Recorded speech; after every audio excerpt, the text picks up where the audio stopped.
चलिए अब इसमें क्या है कि ये तो आपका पहला वाला फॉर्मूला हो गया। दूसरा फॉर्मूले की यदि मैं बात करूं, सेकंड फॉर्मूला ये कहलाता है आपका डायरेक्ट फॉर्मूला। डायरेक्ट फॉर्मूले में आप किस तरह से निकालोगे, R equal to N sigma X Y minus sigma X sigma Y upon under root of N sigma X square minus sigma X का whole square under root of N sigma Y square minus sigma Y का whole square. This is direct formula, ये direct formula है आपका। तो direct फॉर्मूले से आप Karl Pearson product moment correlation इस तरह से निकालेंगे। तो ये कल दिया था मैंने, याद करो, कल एक प्रॉब्लम दिया था, उसमें कहाँ पेपर था ना, यहाँ पर पढ़ा था ना ये, उसमें आपको डायरेक्ट, हाँ डायरेक्ट फॉर्मूला अप्लाई करना था इसमें। इसमें कुछ भी नहीं करना है, ये वाला फॉर्मूला अप्लाई करना है।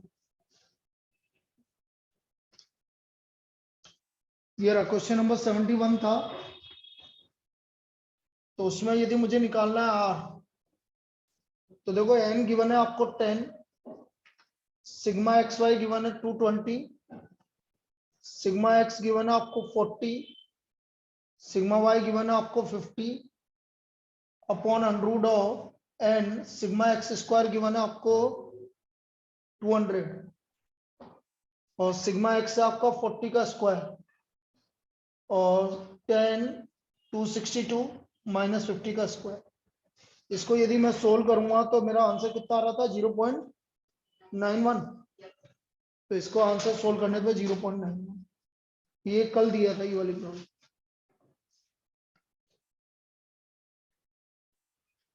तो दिस इज आर, तो डायरेक्ट फॉर्मूले से आप इस तरह से निकालेंगे।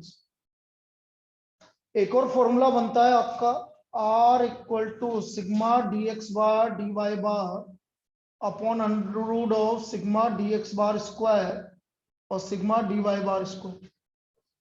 ये फॉर्मूला भी आपसे पूछा जाता है बहुत बार। अब इसको यूज कैसे करेंगे वो समझना, इस फॉर्मूले को यूज कैसे करना है। ठीक है, इसकी है क्या पीडीएफ, दे भेज।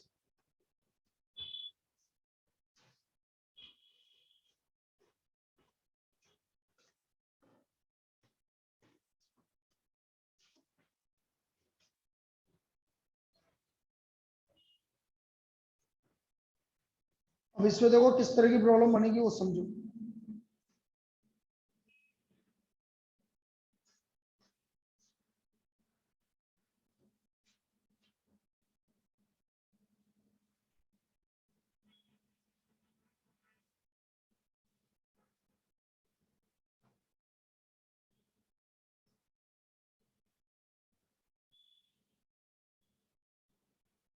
देखो,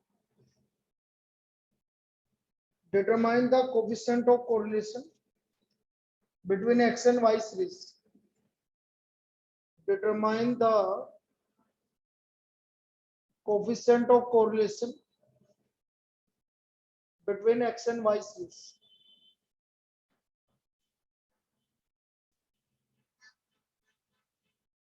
And y series.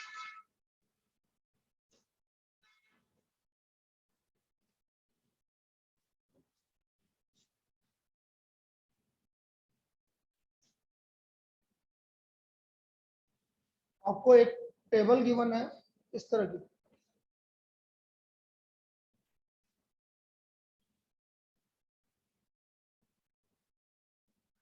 यहाँ पर गिवन है x series,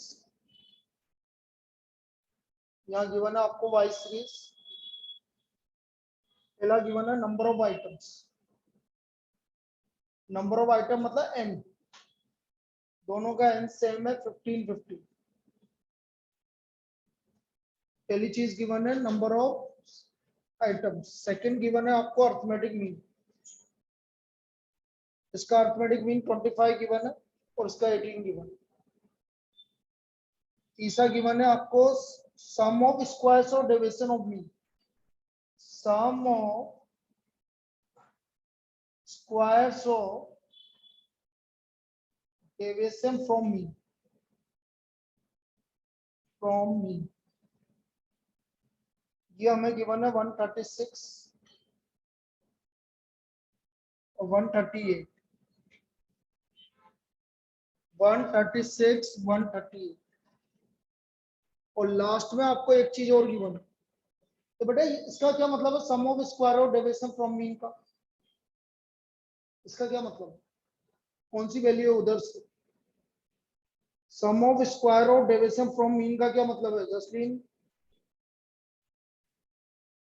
some of square of deviation from mean का क्या मतलब है?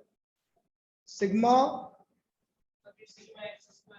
सिग्मा एक्स स्क्वायर नहीं है, सिग्मा एक्स स्क्वायर तो होता है नंबर ऑफ वेरिएबल का स्क्वायर, डेविएशन है ना, sigma D X bar square, क्या है ये, और ये कितना है सिग्मा, क्लियर है, ये से sigma D X bar square, sigma D Y bar square. बेटा ऑनलाइन दो जने जो भी हैं उनको आवाज आ रही है क्या? Yes, sir. ठीक है। Now sum of product of deviation of x and y series from mean, sum of product of deviation of x and y series from mean,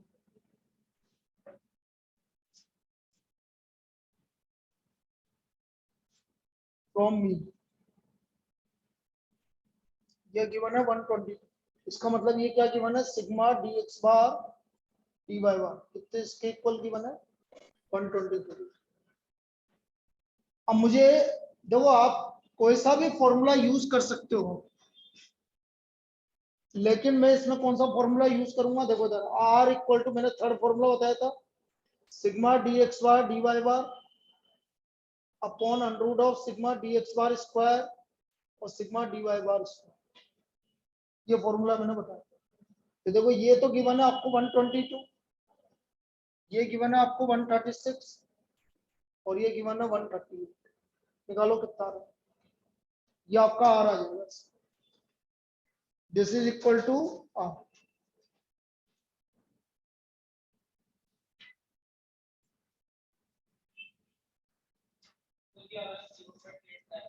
zero point eight, ये इसका आपका आ रहा है।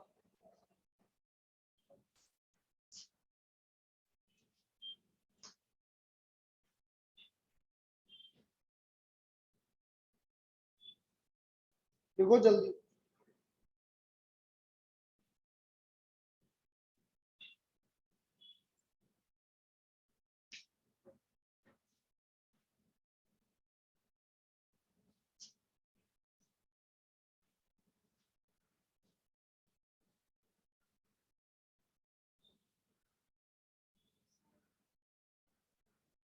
क्या ये sum of product of deviation equal to 120 from मी,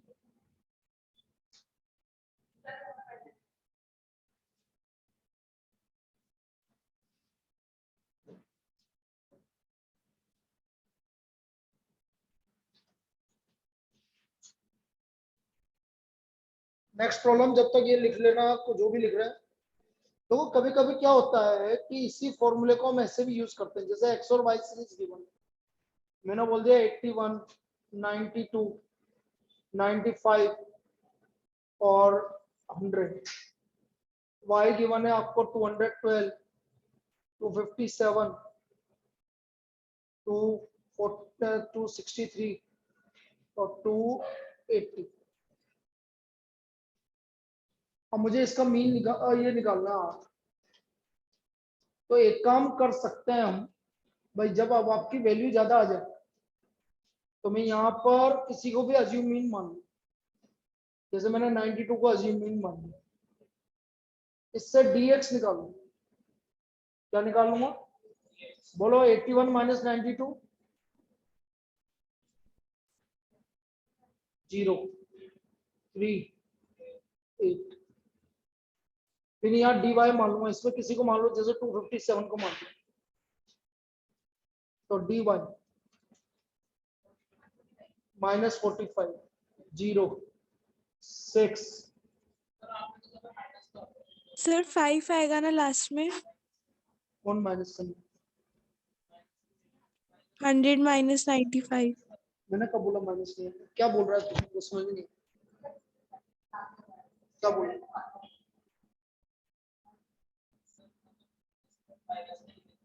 क्यों नहीं लिखते बेटा? तो दो तीन चीजों को एक साथ मिक्स करेगा तो ऐसे ही गड़बड़ होगा। मैंने कब मना किया? मैंने तब मना किया था जब modulus x minus x bar deviation from mean. Mean deviation में क्या होता है? एब्सोल्यूट डेविएशन होता है। यहाँ एब्सोल्यूट डेविएशन तो नहीं लिख रहा हूँ, यहाँ तो ओनली डेविएशन लिख रहा हूँ। तो दो चीजों को मिक्स मत कर। हाँ क्या बोल रही बेटा? सर वो 8 की जगह 5 आएगा ना? इसमें 8 की जगह यहाँ हाँ। क्यों? ये 92 है, ये 100 है। हाँ बेटा, 95 से करेंगे ना? क्यों? जरूरी थोड़ी है आपकी, जो मैंने तो 92 लिया तो मैं 92 से करूँ। हाँ, एज्यूमिंग। Okay sir. भाई वो तो हमारे ऊपर है, हम किससे भी कर रहे हैं ना।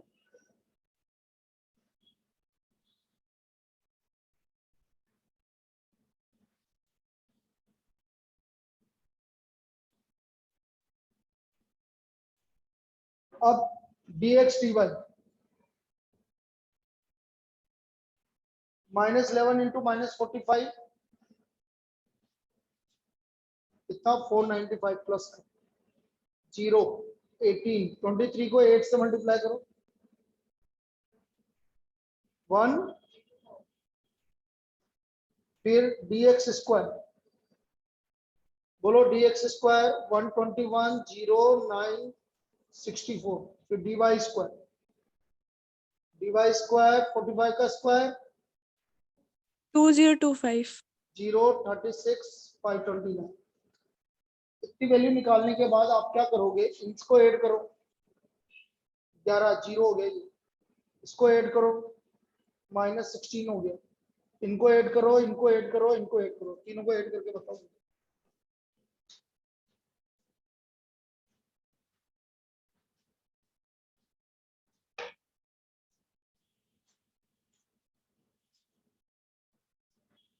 सिक्स 97।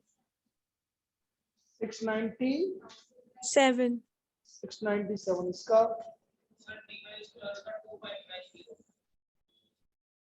dx स्क्वायर का 190 ये आ गया वैल्यू। अब आप फॉर्मूले में इसमें लगा दोगे n सिग्मा dx dy, भाई एक्स वाई की जगह dx dy आ जाएगा। Sigma dx sigma dy upon under of N sigma dx square minus sigma dx का whole square N sigma dy square minus sigma dy का whole square.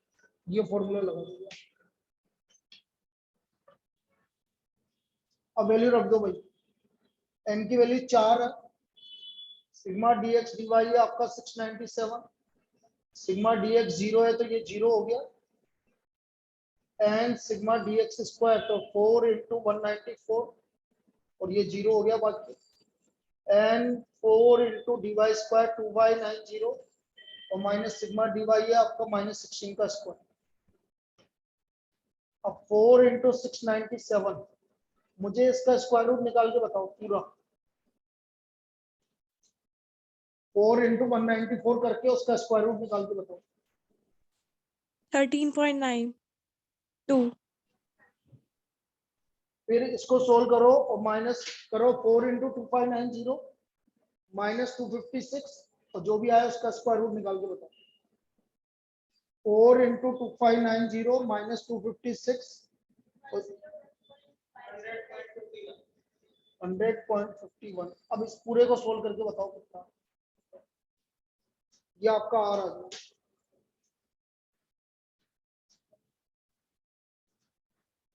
अब इतना लेंदी problem ऐसे पूछा नहीं जाता, लेकिन कभी ऐसा आएगा तो इस तरह से करोगे। बोलिए।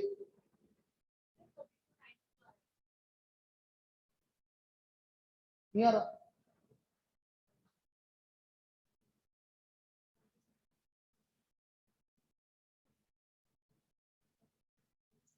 ये गलत आ रहा है बेटा तेरा, 1.99। बेटा गलत आ रहा है, गलत आ रहा है, तूने गलत निकाल दिया इसमें, ये ऑनलाइन ये आएगा 27.85, 1.9 तो आएगा नहीं। अब चेक करो अब कितना आ रहा है, अब चेक करो दोबारा।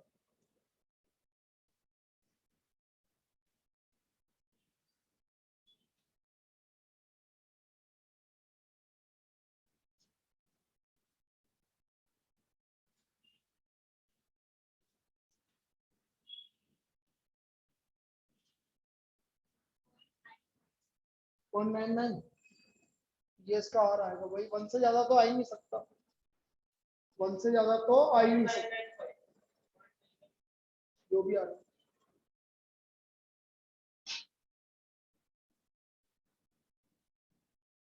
यार मतलब ये परफेक्ट पॉजिटिव कोरिलेशन है एक तरह से।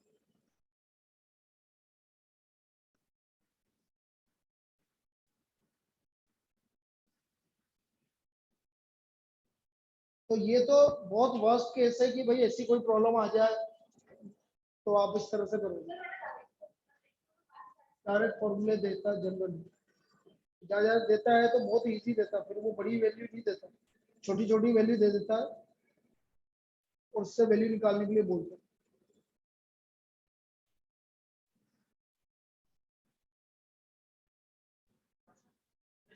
हाँ।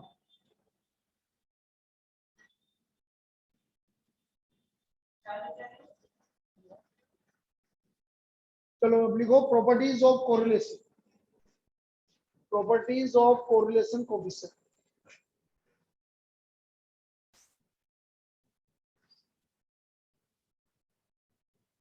Properties of correlation coefficient. First property, the coefficient of correlation is a unit free measure, coefficient of correlation is a unit free measure, unit free measure, कोई यूनिट नहीं होती, coefficient of correlation is a unit free measure, without unit होता है। Second, are की value -1 से +1 इसके बीच में होती है, तो आर लाइज बिटवीन, ऐसे लिखा जाता है -1 and +1 including the limiting, including the limiting values, जो भी लिमिटिंग वैल्यू है उनको भी इंक्लूड कर रहा है, मतलब -1 और +1 को भी इंक्लूड कर, इंक्लूडिंग द लिमिटिंग वैल्यूज।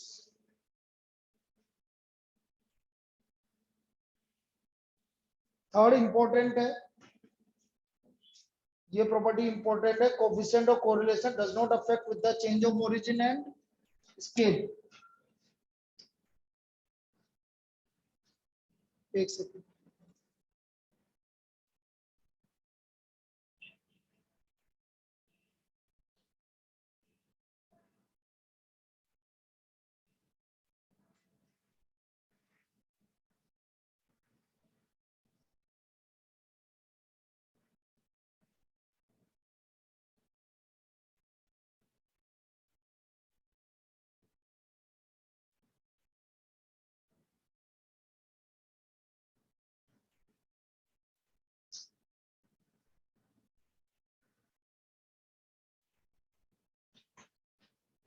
क्या जोर से बोला करने लड़की। सेकंड वाला question including the limiting value होगा,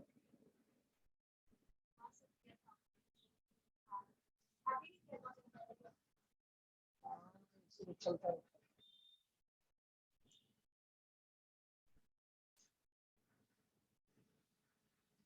मुझे खुद ही याद नहीं रहता कब कौन सा देखी,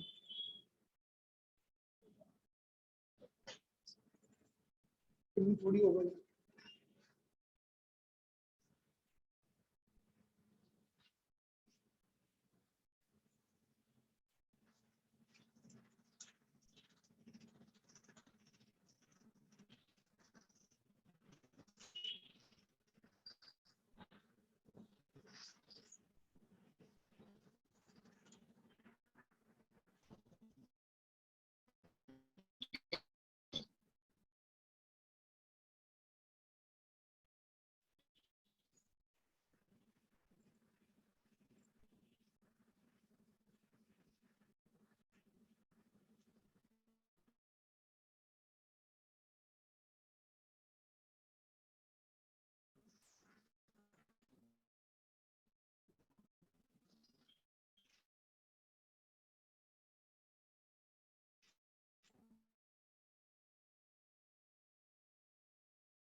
जो इसका थर्ड प्रॉपर्टी है वो देखो आप, आर की वैल्यू -1 से +1 के बीच में आ रही है।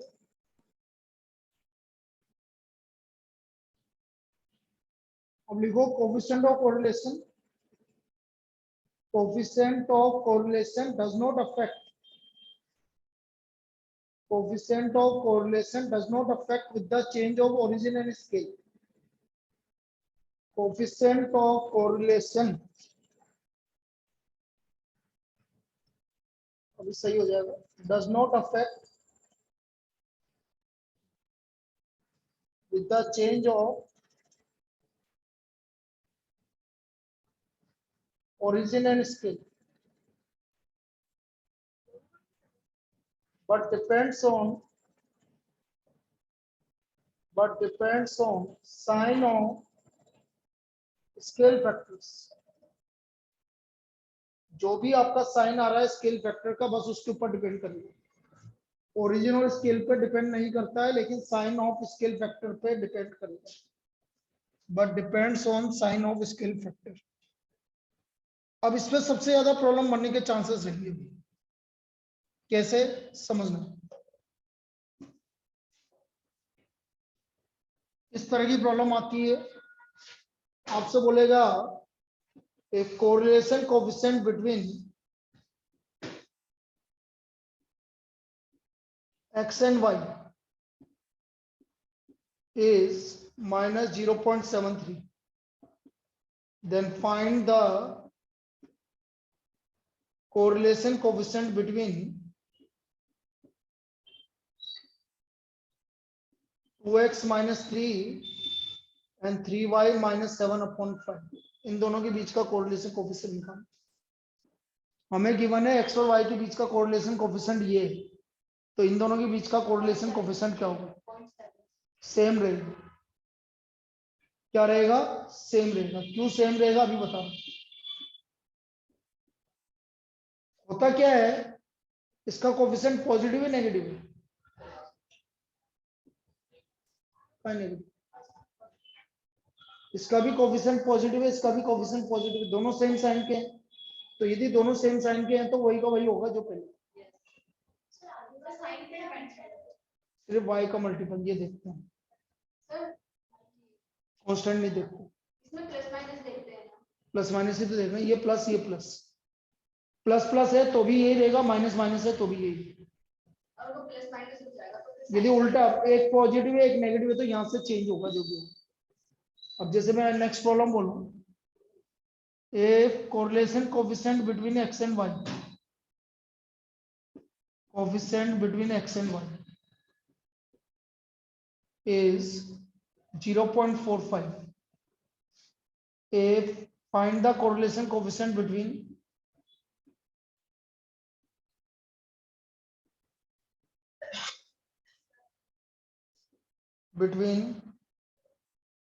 3x/5 and 4 - 2y/7।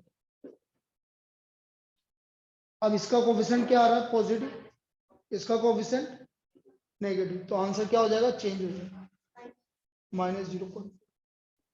ऐसे चेंज होगा। यदि यहाँ माइनस होता तो प्लस हो। तो ये एक पहली टाइप की प्रॉब्लम है। क्लियर है? देखो अच्छी प्रॉब्लम है, इसी तरह की प्रॉब्लम पूछी जाती है।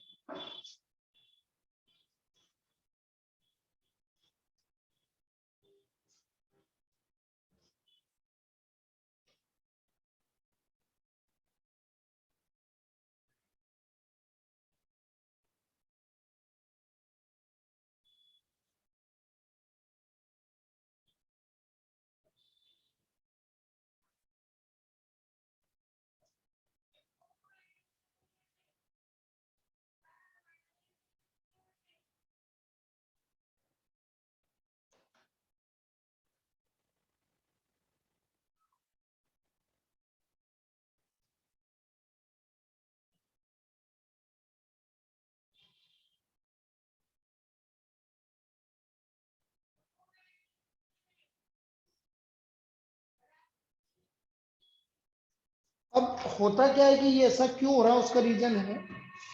एक्चुअल में क्या होता है कि ये ऐसे डिपेंड होता है, u = ऐसे लिखो x minus A upon B, v equal to Y minus C upon D.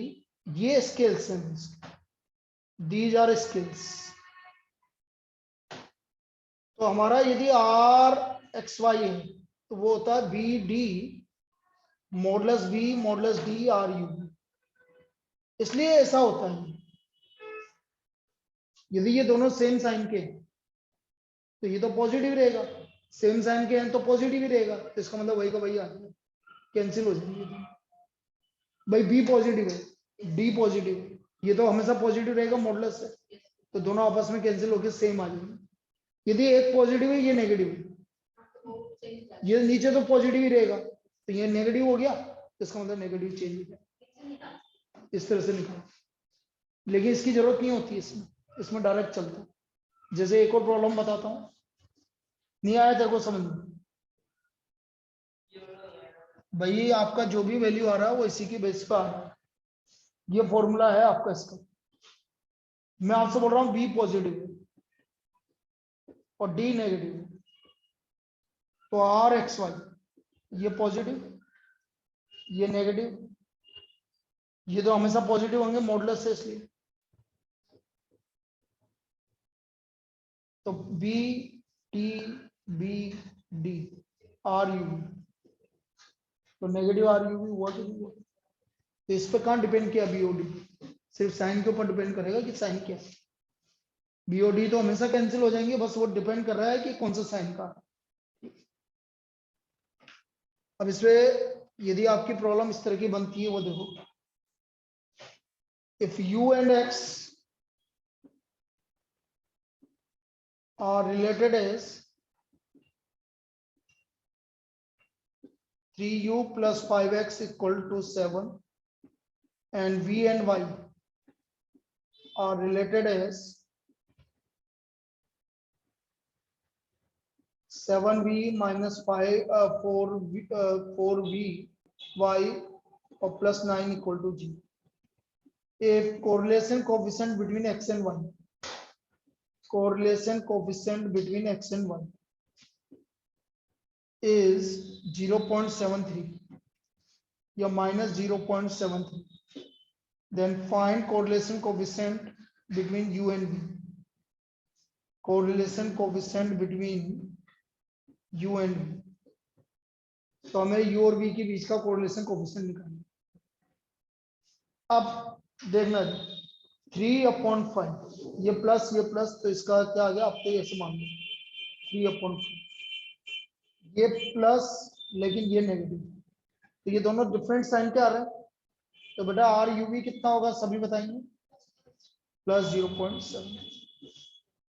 बस इतना चेक करना और कुछ नहीं चेक करना, बस इतना ध्यान रखना यू और एक्स इधर एक ही तरफ है तो ये भी एक ही तरफ होनी चाहिए। ऐसा नहीं है कि आपको ये बोल दे 3u plus 5x equal to 7, 7v equal to -4 और 9 minus 4y, एक तरफ लेके फिर चेक करना, नहीं तो गड़बड़ हो जाएगा।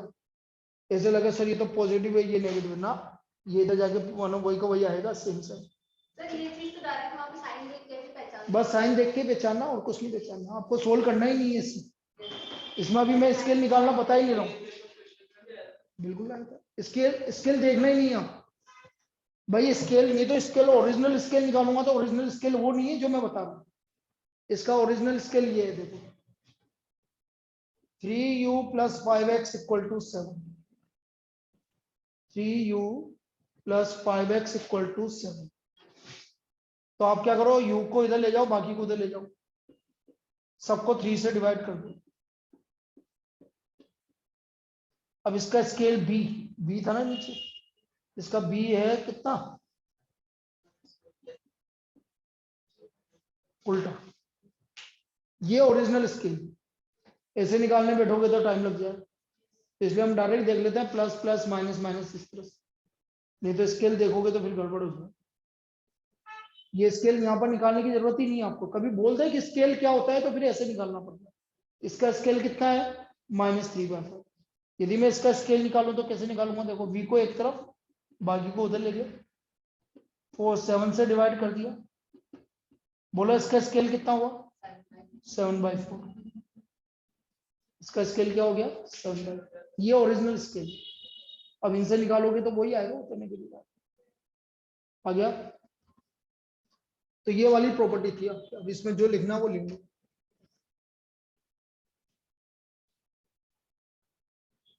सर मतलब स्केल भी निकाल सकते हो, स्लोप भी निकाल सकते हैं, आंसर पे कोई फर्क नहीं पड़ेगा। बेटा आप स्केल निकालोगे तो टाइम लग जाएगा ना। ओके इससे सर। बड़े हाँ, यहाँ तो डायरेक्ट स्लोप निकाल के काम कर लो ना। नहीं, यस सर, यस सर। लेकिन जरूरी नहीं है कि भैया आप बोलोगे सर जो मैंने स्लोप निकाला था वही स्केल है ना, वो गलत है। तो स्केल तो आपका ऐसे ही निकलेगा जैसे मैंने निकाला है।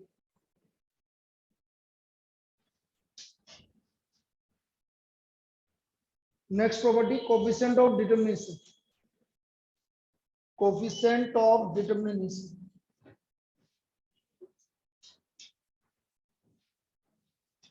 तो होता है कोफिशिएंट ऑफ डिटरमिनेशन, बोलो इसको याद है।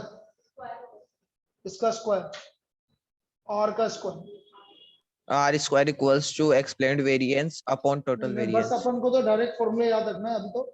कोफिशिएंट ऑफ डिटरमिनेशन होता है आर स्क्वायर, और ये होता है, इसको यदि हम और डिफाइन करें, यदि ऐसे पूछ ले तो explained variance upon total variance. Explained variance upon total variance, this is coefficient of determination. Coefficient of determination, explained variance upon total variance. Coefficient of non determination, 1 minus R square, unexplained variance upon total variance. बिल्कुल सही है, unexplained variance upon total variance. मतलब सिर्फ are की value पता होनी चाहिए। Are की वैल्यू पता होगा तो आपका टोटल वेरिएंस ये भी निकाल लोगे इस तरह से।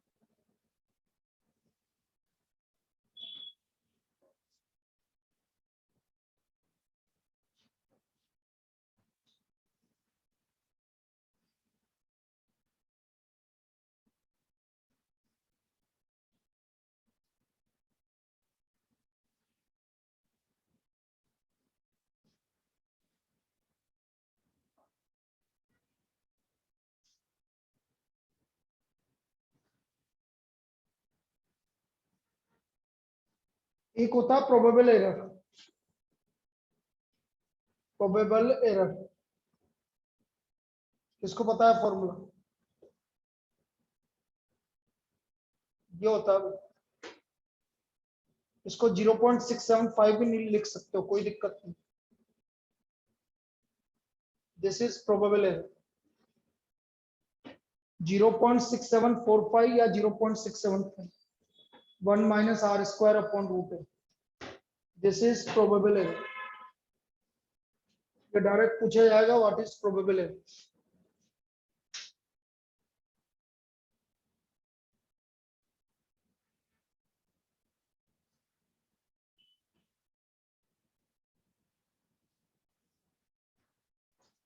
और standard error sir 2/3 of probable error. 1 minus R square upon root है। बेटा ये होता है probable error is equal to 2/3 of standard error. उल्टा बोल दिया। Probable error is equal to 2/3 of standard error. यहाँ पर एक चीज इंपॉर्टेंट है, यदि r is greater than equal to 6p then correlation exist. ये याद रखेंगे आप।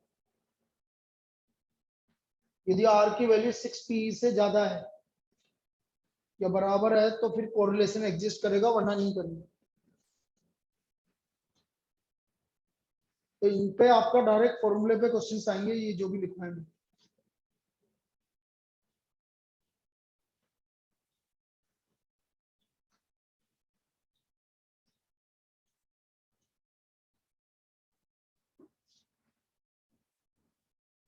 तो ये तो हुआ भाई Karl Pearson product moment correlation आपका। अब आ जाइए rank correlation coefficient. Rank correlation coefficient, Spearman. Spearman rank correlation coefficient. अब स्पियर्समैन रैंक कोरिलेशन की यदि मैं बात करूं It is applied for only qualitative characteristics of the variable. Qualitative characteristics. अब मैंने इस बार दिया था क्वालिटेटिव कैरेक्टरिस्टिक्स को क्या बोलते हैं, याद करो। Ordinal data. ऑर्डिनल मतलब एट्रीब्यूट्स, याद रखना है, ये कुछ भी पूछ सकते हैं। क्वालिटेटिव कैरेक्टरिस्टिक्स को ऑर्डिनल डाटा बोलते हैं और इसको एट्रीब्यूट्स बोलते हैं। और जो क्वांटिटेटिव कैरेक्टरिस्टिक्स होते हैं उसको क्या बोलते हैं, cardinal data. Quantitative characteristics, cardinal data.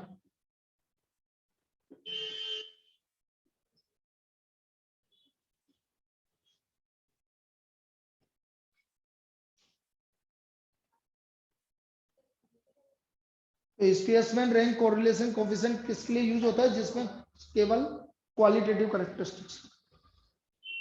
अब इसमें क्या होता है, रैंक ये आपका degree of agreement and disagreement between two जजेस बताता है। Degree of agreement oblique disagreement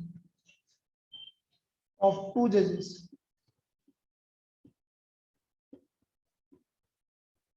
ये आपको बताता है कि कितना एग्रीमेंट हो या कितना disagreement.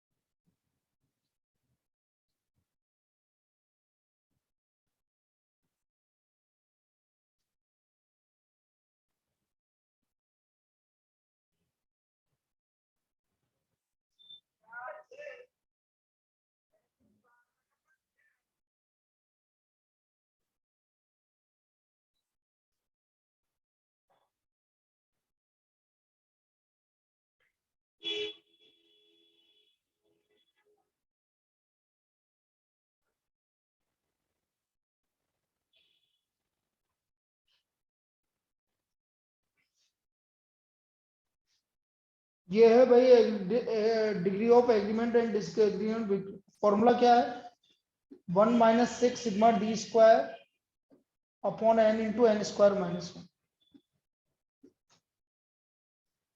1 - 6 sigma D square upon n into n square minus. Sigma D क्या बोलता है, always zero. Sigma D zero, difference of ranks, sum of difference of rank is always zero. यहाँ पर आ रहा है सिग्मा डी स्क्वायर, मतलब जो भी डिफरेंस आएगा उसका स्क्वायर करके फिर ऐड करना है, तो वो हमेशा पॉजिटिव आएगा, इसलिए पॉजिटिव ये होगा।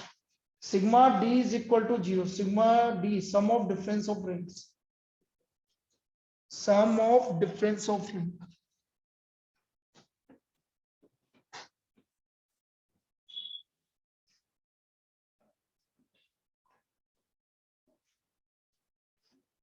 ठीक है, सिग्मा डी स्क्वायर निकालना पड़ेगा आपको।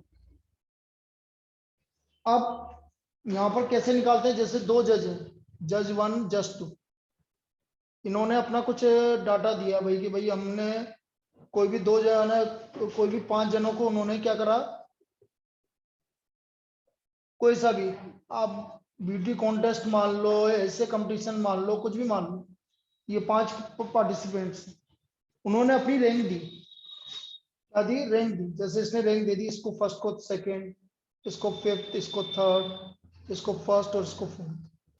सेकंड जज ने अपनी रैंक दे दी, इसको थर्ड, इसको फोर्थ, इसको फिफ्थ, इसको सेकंड और इसको फर्स्ट, ऐसे दे दिया। अब हमें निकालना है कि इसका रैंक और रिलेशन कोएफिशिएंट क्या है। तो मैं क्या करूंगा, ये रैंक गिवन है, रैंक निकालने की जरूरत नहीं, तो मैं डी निकालूंगा, -1 1 -2 -1 3। अब चेक करके देख लीजिए, ये जीरो आएगा, जीरो आना ही चाहिए, नहीं आएगा तो मतलब गलत निकाला आपने। सिग्मा डी हमेशा जीरो आएगा, तो मैं डी स्क्वायर निकाल लूंगा, तो सिग्मा डी स्क्वायर हो गया आपका 9 10 14 16 हो गया। तो मेरा आर हो गया 1 - 6 सिग्मा डी स्क्वायर, एन कितने 5 है, 5 × 5 स्क्वायर माइनस 96 अपॉन 5 × 24। निकाल के बताइए कितना, ये हमारा आर आ गया। इस तरह से आर निकालेंगे, 0.2।